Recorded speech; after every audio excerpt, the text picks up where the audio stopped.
My beautiful child, there is nothing on heaven or earth that is too hard for our God. And it is a good thing for us to start out with this thought that God is able to do above all that we ask or think.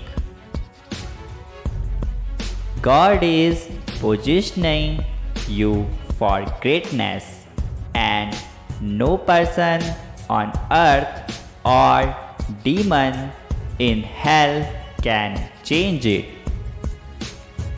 It is not about being the best or not making mistakes. It is about trusting God to be God and walking in His will.